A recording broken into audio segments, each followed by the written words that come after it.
इदानीं वेदस्वाध्यायो भविष्यति। अद्य यजुर्वेदस्य सप्तमोऽध्यायस्य चतुर्विंशं मन्त्रस्य स्वाध्यायो भविष्यति। स्वाध्यायमान मन्त्रस्य मूर्धानं दिवो अरतिम इत्येतानि प्रथमानि पदानि सन्ति। अब वेद स्वाध्याय होगा। आज यजुर्वेद के 7वें अध्याय के 24वें मंत्र का स्वाध्याय किया जाएगा। स्वाध्याय किए जाने वाले मंत्र के मूर्धानं दिवो अरतिम ये प्रारंभिक पद है।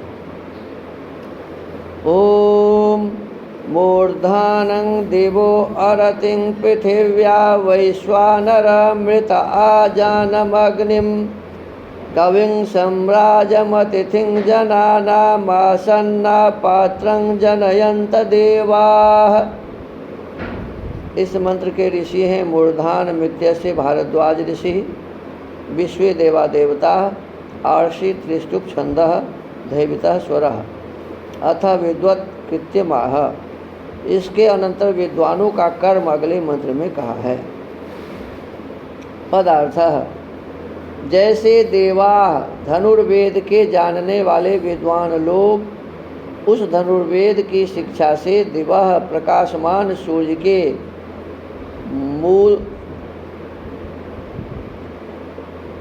मूर्धानम शीर के समान पृथ्वी के गुणों को अरतिम प्राप्त होने वाले रीते सत्य मार्ग में आ जातम सत्य व्यवहार में अच्छे प्रकार प्रसिद्ध वैश्वानरम समस्त मनुष्यों को आनंद पहुँचाने और जनानाम सत्पुरुषों के अतिथि के समान सत्कार करने योग्य और आसन अपने शुद्ध यज्ञ रूप मुख में पात्रम समस्त शिल्प व्यवहार की रक्षा करने कविम और अनेक प्रकार से प्रदीप्त होने वाले अग्निम शुभ गुण प्रकाशित अग्नि को सम्राजम एक चक्र राज्य करने वाले के समान अच्छे प्रकार से जनयंत प्रकाशित करते हैं, वैसे सब मनुष्यों को करना योग्य है।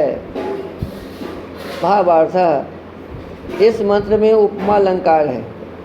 जैसे सत्पुरुष धनुर्वेद के जानने वाले परोपकारी विद्वान लोग धनुर्वेद में कही हुई क्रियाओं से यानों और शस्त्रास्त्र विद्या में अनेक प्रकार से अग्नि को प्रदीप्त कर शत्रुओं को जीता करते हैं, वैसे ही अन्य सब मनुष्यों को भी अपना आचरण करना योग्य है। अब देखिए विशेष रूप से महर्षि दयानंद सरस्वती इस मंत्र के माध्यम से बताना चाहते हैं कि परमात्मा ने हमें ये पहले ही बताया कि ये मनुष्यों आप लोग धनुर्वेद का भी अभ्यास करिए, अर्थात शस्त्र अस्त्र की भी जानकारी आपको होनी चाहिए। शस्त्र अस्त्र की जानकारी यदि नहीं होगी तो दुश्मन आप पर आक्रमण करेंगे तो उससे आप अपनी रक्षा कैसे करें। तो अपनी रक्षा करने के लिए हमें शस्त्र भी रखना पड़ेगा, अस्त्र भी रखना पड़ेगा। तो कब कैसे होगा, तो कहा कि धनुर्वेद में ये सब व्याख्या लिखी हुई है, तो धनुर्वेद को ठीक से समझ के जान के और इस प्रकार से उसके माध्यम से हम अपनी रक्षा कर सकते हैं। अनेक प्रकार के यान को बना सकते हैं और उस यान के माध्यम से देखो, जैसे अभी जो पाकिस्तान पर हम लोग हमला किए थे, वो तो आके हमारे घर में लोगों को 26 लोगों को मार दिया। हम उसके 200 लोगों को 100 लोगों को मारे। तो कैसे? हवाई जहाज़ से। हवाई जहाज़ को ले गया, उसके ऊपर में बम गिरा दिया, उसको मर गया। ऐसे ही अभी ईरान में इजराइल और अमेरिका यही किया है, उन्हें हवाई जहाज़ से भी किसी को मारा जा सकता है। तो ये यान रहेगा तब ना, ये इसका नाम है वायुयान। क्या नाम है जी? हवा में चलने वाले जो यान है उसको क्या कहते हैं? वायुयान। जल में चलने वाले को कहते हैं जलयान, है ना। तो इस प्रकार से पृथ्वी पर चलने वाले, जल में चलने वाले, आकाश में चलने वाले यानों को बनाकर और उसके माध्यम से हम अपनी रक्षा कर सकते हैं। तो ये विद्या सबको जाननी चाहिए। कहते हैं जैसे क्षत्रिय लोग दुश्मनों को मारने के लिए अनेक प्रकार के यान और अनेक प्रकार के शस्त्र अस्त्र को जानकर और उससे लड़ाई करके उसको परास्त करते हैं, तो ये केवल हमारे शत्रु ही जाने, हमारे सैनिक ही जाने ये नहीं, क्योंकि सब मनुष्यों को भी अपना आचरण ऐसा ही करना चाहिए। क्योंकि हर एक व्यक्ति को सुरक्षा चाहिए ना, हर व्यक्ति को क्या चाहिए जी? सुरक्षा। दूसरों से हमारी रक्षा कैसे हो, तो सुरक्षा करने के लिए तो कुछ सीखना पड़ेगा ना। जैसे आप लोग जूडो कराटे आदि सब जो सीखते हैं, नियुद्धम जिसे बोलते हैं, क्यों सीखते हैं? कि कोई हम पर आक्रमण करेगा तो हम उससे अपनी रक्षा इसी के माध्यम से कर सकते। तो कहते हैं कि हर एक मनुष्य को ये विद्या आनी चाहिए। तो आज के इस वेद स्वाध्याय को यहीं विराम देते हैं। ओम।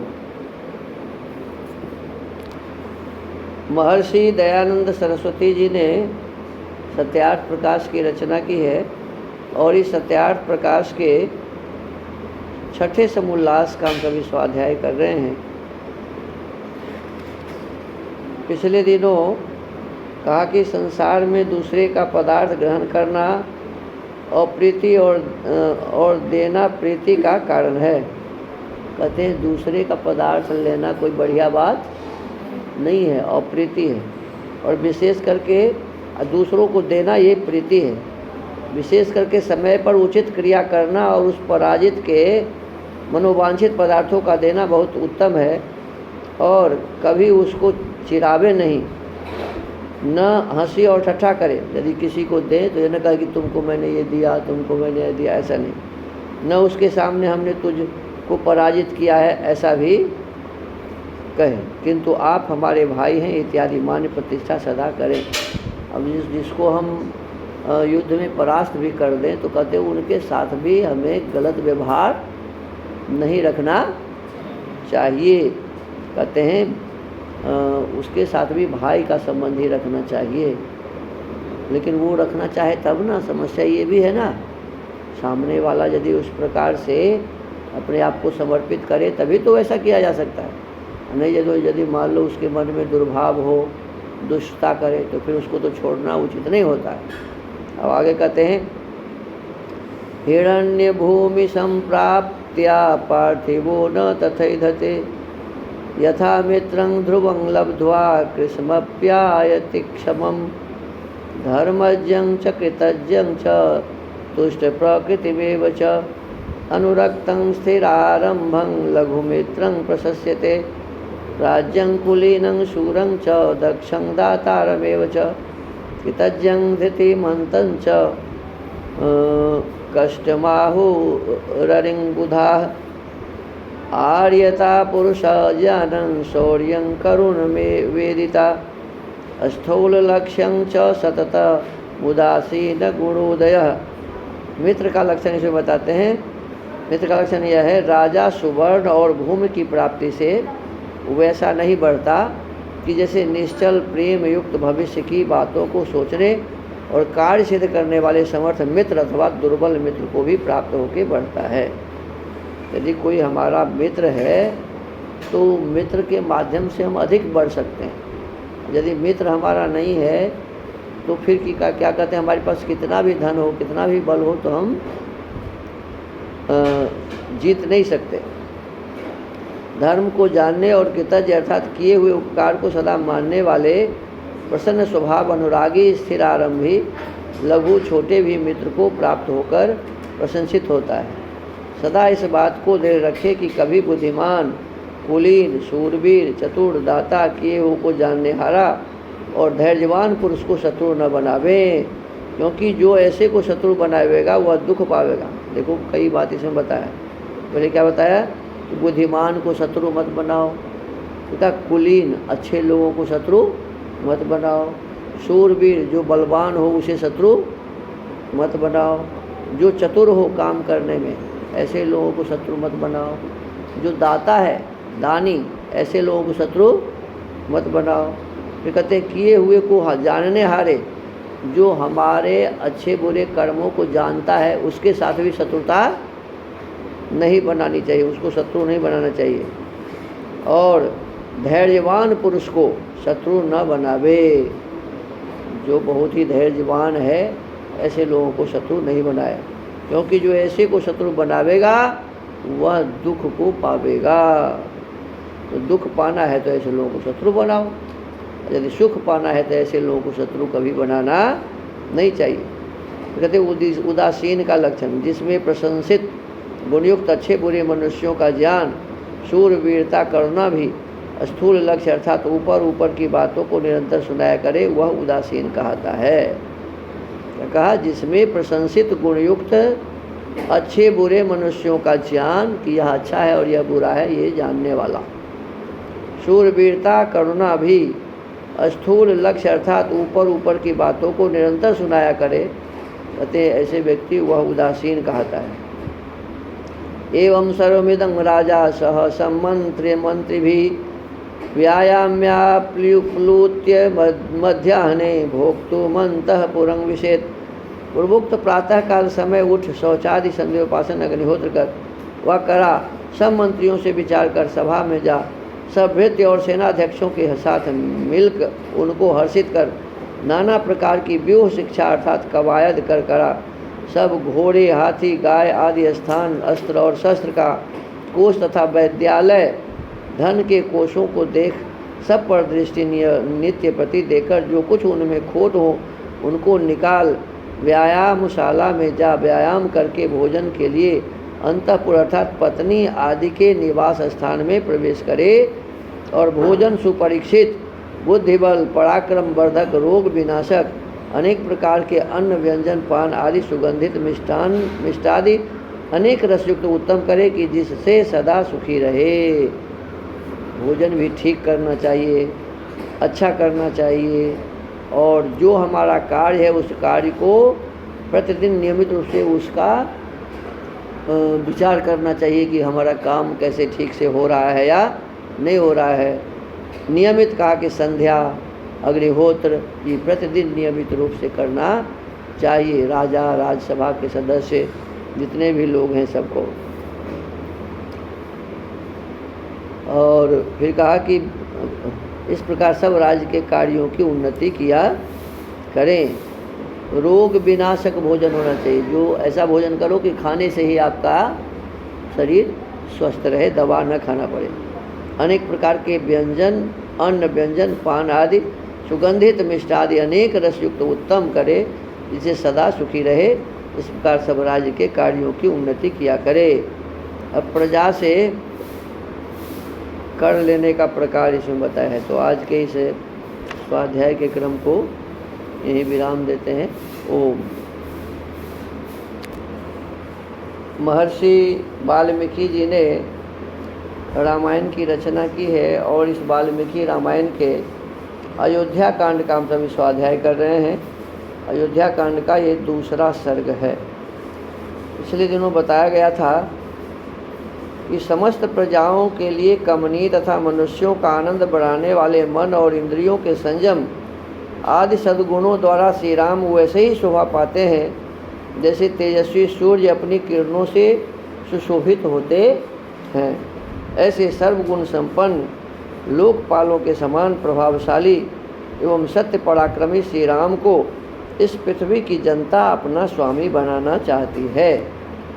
अब आगे कहते हैं, वत्स श्रेयसी जातस्ते दिष्ट्यासौ तव राघवः दिष्ट्या पुत्र गुणयुक्तो मारीच इव कश्यपः। हमारे सौभाग्य से आपके हुए पुत्र श्री रघुनाथ जी प्रजा का कल्याण करने में समर्थ हो गए हैं, तथा आपके सौभाग्य से हुए मरीच नंदन कश्यप की भांति पुत्रोचित गुणों से संपन्न हैं। बलमारोग्यम आयुश्च रामस्य विदितात्मनः देवासुर मनुष्येषु सगंधर्वो रगेषु च आशंसते जनः सर्वो राष्ट्रे पूर्वरे तथा आभ्यंतरश्च बाह्यश्च पौरजानपदो जनः। देवताओं, असुरों, मनुष्यों, गंधर्वों और नागों में से प्रत्येक वर्ग के लोग तथा इस राज्य और राजधानी में भी बाहर भीतर आने जाने वाले नगर और जनपद के सभी लोग सुविख्यात शील स्वभाव वाले श्री रामचंद्र जी के लिए सदा ही बल, आरोग्य और आयु की शुभकामना करते हैं। स्त्रियो वृद्धा तरुण्यश्च सायं प्रातः समाहिता सर्वा देवा नमस्यन्ति रामस्यार्थे मनस्विनः तेषां तद्याचितं देव त्वत्प्रसादात् समृद्ध्यताम्। इस नगर की बूढ़ी और युवती, सब तरह की स्त्रियां सवेरे और सायंकाल में एकाग्रचित होकर परम उदार श्री रामचंद्र जी के युवराज होने के लिए देवताओं से नमस्कार पूर्वक प्रार्थना किया करती हैं। देव, उनकी वह प्रार्थना आपके कृपा प्रसाद से सब पूर्ण होनी चाहिए। राम मिंदीवरस्यामं सर्वशत्रु निबर्हणं पश्यामो यौवराज्यस्थं तब राजोत्तमात्मजम। नृपश्रेष्ठ, जो नील कमल के समान श्याम कांति से सुशोभित तथा समस्त शत्रुओं का संहार करने में समर्थ हैं, आपके उन ज्येष्ठ पुत्र श्री राम को हम युवराज पद पर विराजमान देखना चाहते हैं। जितने भी लोग वहाँ आए थे सब इस प्रकार से राजा से कह रहे हैं। तं देवदेवोपममात्मजं ते सर्वस्य लोकस्य हिते निविष्टं हिताय न क्षेप्रमुदारजुष्टं मुदाभिषेक्तुं वरदत्वमर्हसि। अतः वरदायक महाराज, आप देवाधिदेव श्री विष्णु के समान पराक्रमी, संपूर्ण लोकों के हित में संलग्न रहने वाले और महापुरुषों द्वारा सेवित अपने पुत्र श्री रामचंद्र जी का जितना शीघ्र हो सके प्रसन्नतापूर्वक राज्याभिषेक कीजिए, इसी में हम लोगों का हित है।